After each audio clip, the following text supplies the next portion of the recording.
everybody. Today we're finding the standard deviation using technology. So our scenario is that we have two hotels, Hotel A and Hotel B, that have different prices on different nights of the week. Hotel A is $180 on Thursday, $255 on Friday, $295 on Saturday, $230 on Sunday, and $165 on Monday. Hotel B is $215 on Thursday, $235 on Friday, $235 on Saturday, $225 on Sunday, and $215 on Monday. So we can see there's a lot of variation on the nightly prices for these hotels. The first thing I want to show you is how to quickly find the mean. I'll click on the cell where I want to put my value. Then I'm going to go over to this summation. When I open the menu, it gives me a bunch of choices, and the second choice says average. So I'm going to select average. It will highlight the cells that it's going to average, and because those are the values I want, I hit enter, and it tells me the mean is 225. I'm going to do the same thing for Hotel B. I click in the cell, I go to the drop-down menu, and I hit average. This time, it did not highlight all of the numbers I want, so I'm going to click and drag to highlight the 5 numbers I wanted to summarize, and then when I push enter, it also tells me 225. So this was our dilemma, is trying to compare these two hotels that have the same mean, even though we can see the hotel prices are different every night. So to find the standard deviation, again, I click in the cell that says standard deviation because this is where I want the data to be placed. I'm going to hit this FX. FX says I'm going to insert a function. On the drop-down menu, I'm going to go to statistical, and then I'm going to scroll down to show you standard deviation.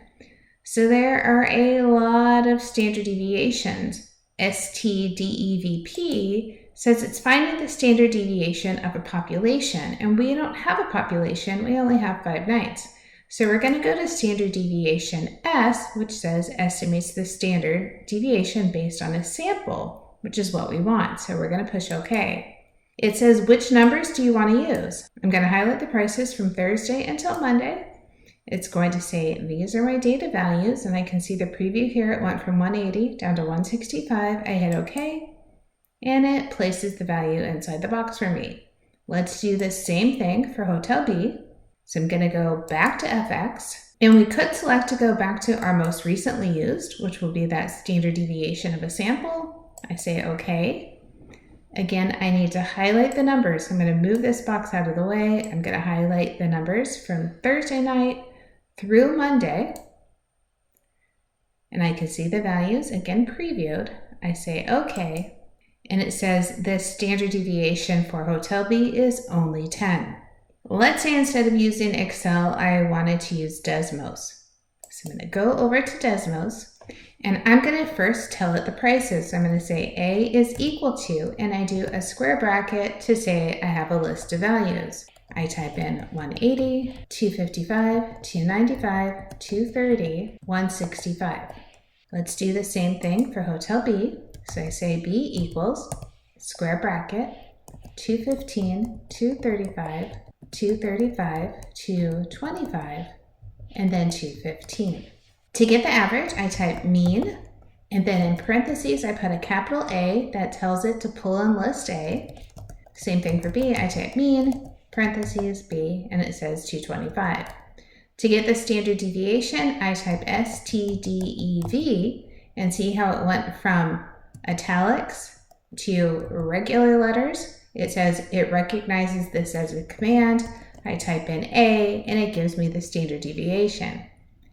Same thing for B, I type STDEV, and then B, and it tells me the standard deviation is 10.